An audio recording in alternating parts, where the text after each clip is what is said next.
York to succeed and win. To hear a coach say that in front of cameras in the middle of a playoff series is what? It's losers lament, frankly, and it's not becoming, and it's just ridiculous, okay? It's totally ridiculous. I'm sorry. Courtney Cronin, I turn to you. Can the Pacers feel aggrieved in this series?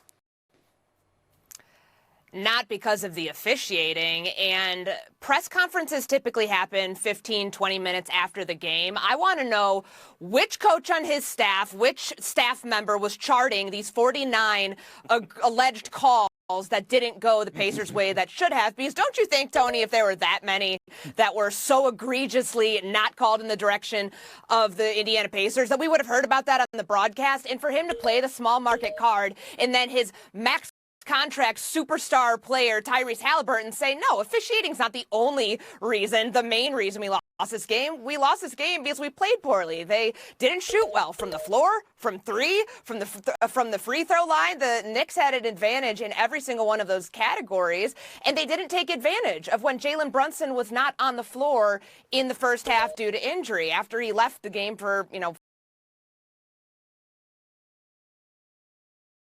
15 minutes. And I will say this, TJ McConnell was pushing and shoving Jalen Brunson quite a bit, and I didn't hear any errant whistles from the officials on that.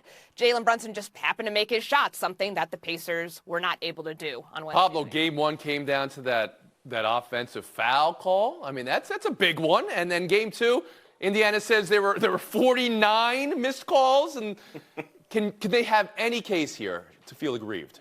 I want to acknowledge the incentives as Rick Carlisle might see them, right? So is it true that the Knicks are a way bigger draw television-wise than the Pacers? Would the NBA, in their heart of hearts, want the Knicks over the Pacers? Yes, that is true.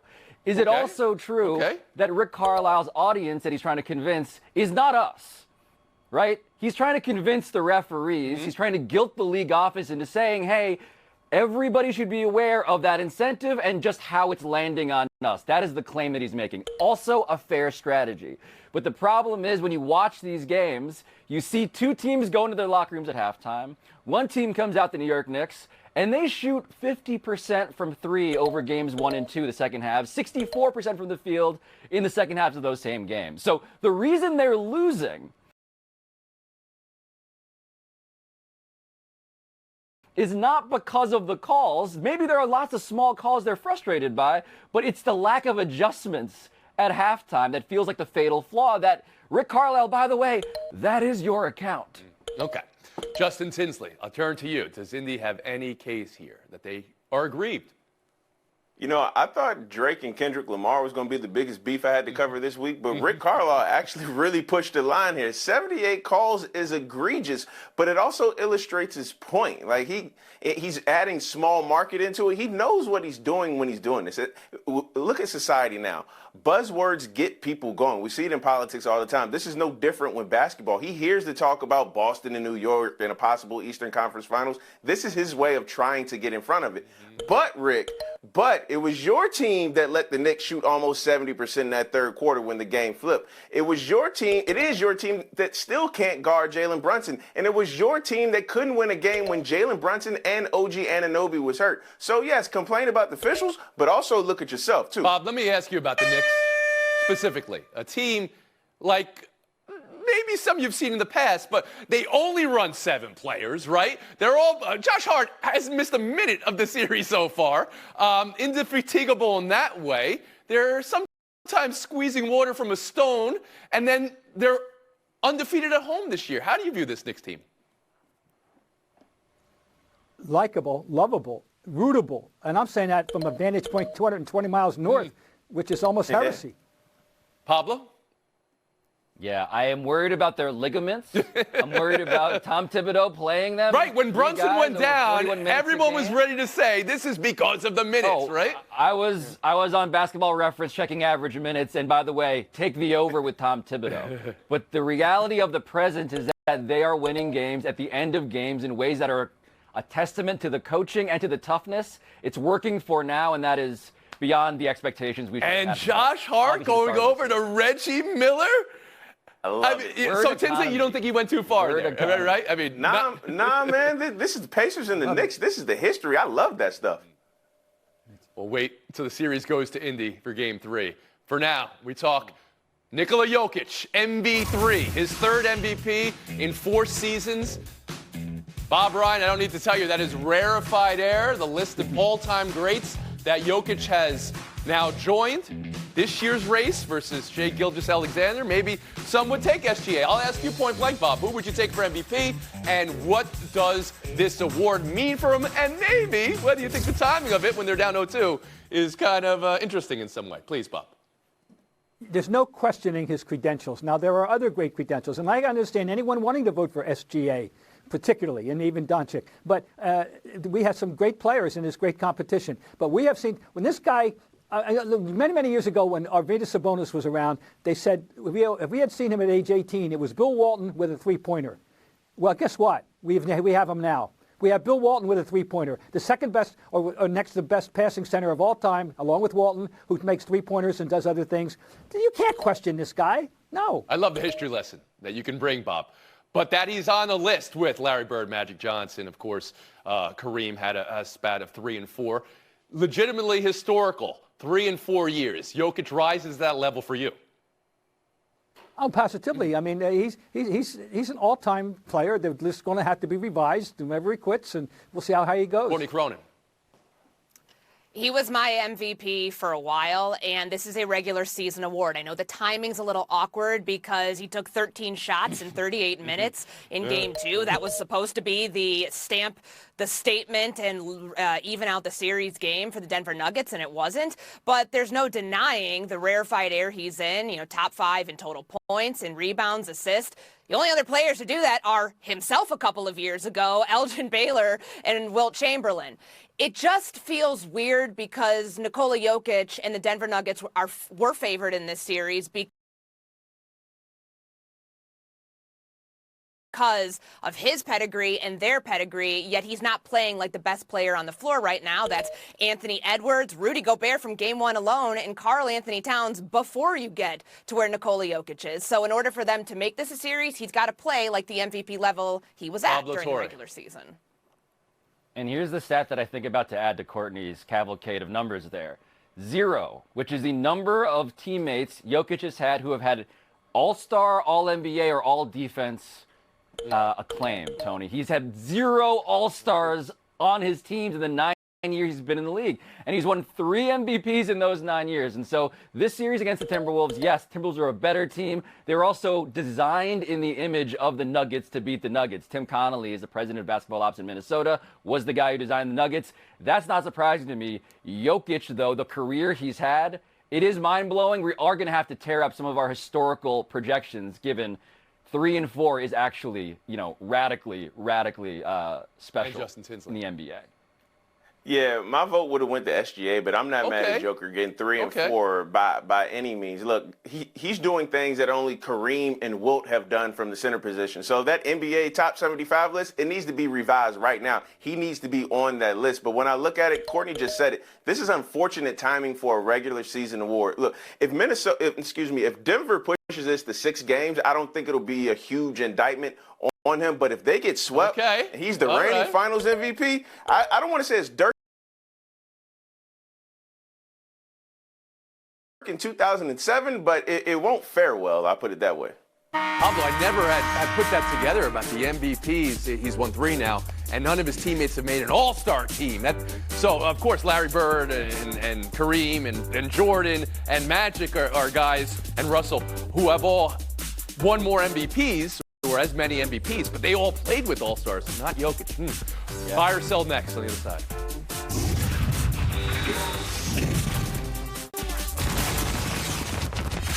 Panthers 6, Bruins 1. That series is now even, and the heat was turned on. Pims like punch last night. 158 total penalty minutes.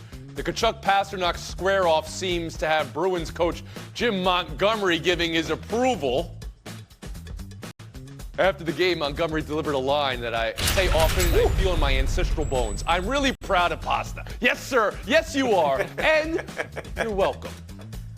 Montour Marchand had Montour mocking Marchand's patented licking maneuver as well. Bob, you're in Boston. Who benefits more from the physicality and the heat in last night's game? Before the series started, the Bruins talked about the fact that they felt they had been pushed around last year by this team. They weren't going to let it happen again. Okay, so the fact of the matter is this is a proof that they're going to live up to that. And the idea that Pasternak, who was a lover, not a fighter, would choose as the leader of this team to take on a guy he knows could beat the crap out of him is going to inspire this team. If anybody benefits, it's definitely going to be Okay, so I was almost leading the witness there. But Florida wiped the floor with Boston in this game, but you think the way Boston showed a little grit there, especially with Pasta, that is an advantage Boston. Cronin, how about you? They needed a reset. They were 0 for 3 on the power play last night. It took them more than 11 minutes to register a shot on goal in the third period. And I understand it's a little weird that Pasternak had to ask his coach, think I should fight? Well, he's not really experienced in this area, Tony. He's only fought twice in his entire NHL career, regular season or playoffs. Right? So I'm with Bob. I think this is the spark that this team needs going into Game 3 on Friday on their home That's ice. two saying the team that lost 6-1 is getting an advantage and momentum from the game. Pablo, how about you? Yeah, you're asking me, was it good that the team that was super desperate resorted to fighting because they had nothing else to do because they were getting blown out so bad? Is that a good thing for that team or for the team that was blowing them out? I'm going to take the team that has been significantly more disciplined. So one stat, Tony, that speaks to, of course, yes, that was deliberate, but just the lack of sort of discipline here. 5 too many men penalties in 9 games for the Bruins. That is more than has ever been for a hockey team ever. It just feels like they're grasping for anything, and anything happens to be someone's face in this case. Justin Tinsley. I love some good Boston, South Florida hatred in the morning. This is awesome. But it better rile Boston up. It better rile Boston, in particular, Pasta's teammates. They better squad up, not necessarily in fighting, but scoring more than 1 goal in Game 3. Because you got to look at it. Look, you're going to fight our guy, the guy that doesn't bother anybody. The rest of his teammates need to look like Cam Newton in that gif. He was like, all right, cool, bet. I see what's going on here. Let's get it in. And seemingly, the coach wanted it, approved of it, and liked it. And he's proud of Pasta. And again, I say, ancestrally, this makes me very proud. I am proud of Pasta. Pull it out a minute before al dente, all right? Then throw it back in with the sauce, have it cook with the sauce, stir it for 45 seconds. You're doing good. We'll move on. Buy or sell 2, the call up, super prospect. Number 1 pick, Paul Skeens. Pirates making the call up. He'll make his debut Saturday. Look at his minor league numbers. That, of course, is the good.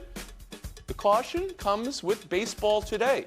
The injuries we've seen in pitchers this year and over the last couple of years, and how there's a debate over how throwers throw now. Harder, torquier. Skeens very much is a poster for that.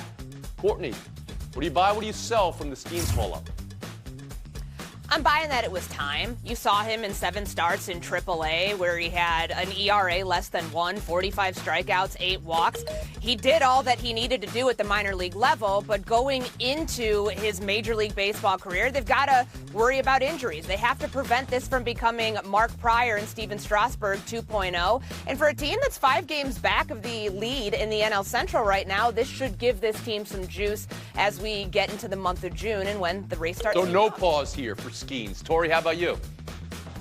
Yeah, I think you got to find out, Tony. I mean, the guy in AAA, there's not a lot left for him to do, right? So 3 earned runs, 45 strikeouts in 27 innings.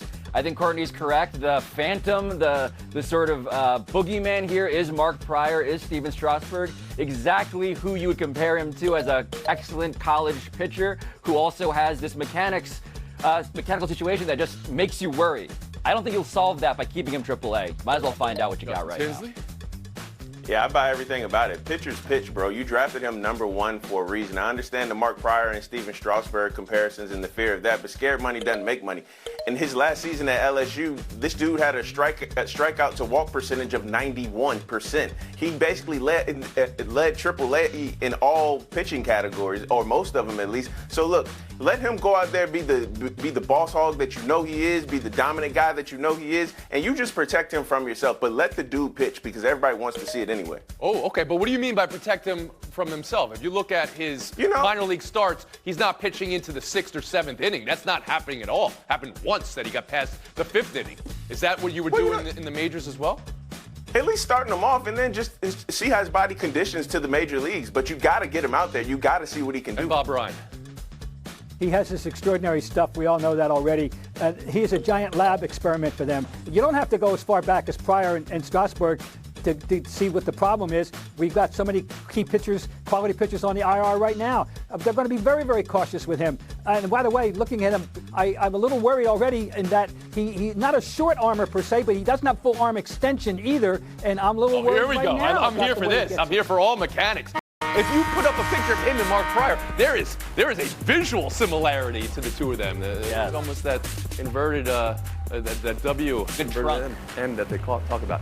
Aha! All right. Thank you for your time today, Courtney Cronin.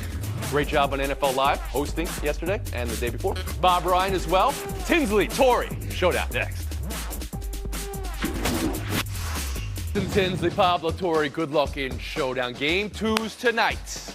And I'm going to ask you right out of the gate, more likely to bounce back with a win, the Mavs or the Cavs? Yell it out. Mavs. I thought you both might say that. Let's talk about Dallas then. Adjustments needed to even the series against OKC, who's undefeated this postseason. Make the argument. Adjustments for Dallas tonight. Justin Tinsley.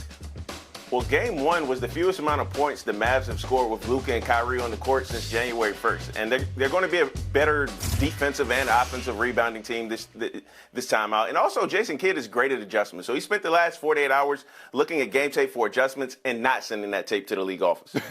Yeah, okay. Pablo Torrey, how about you?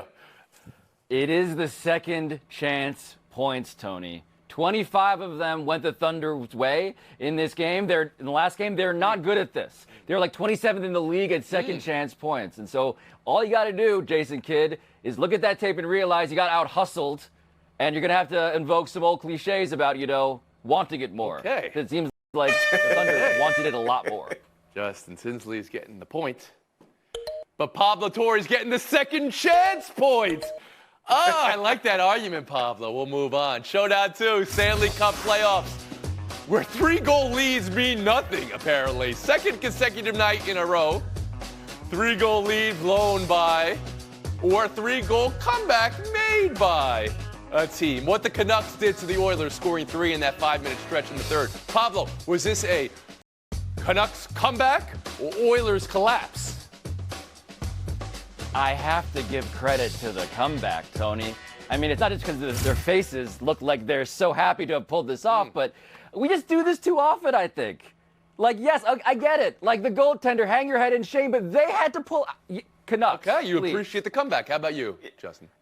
I call it a collapse. This team was already 0-4 versus Vancouver in the regular season, and now you blow a 3-goal lead in the playoffs. This is how you walk somebody down with a poker face. Yeah. Wow. Pablo, you got to, Pablo, you said you like comebacks.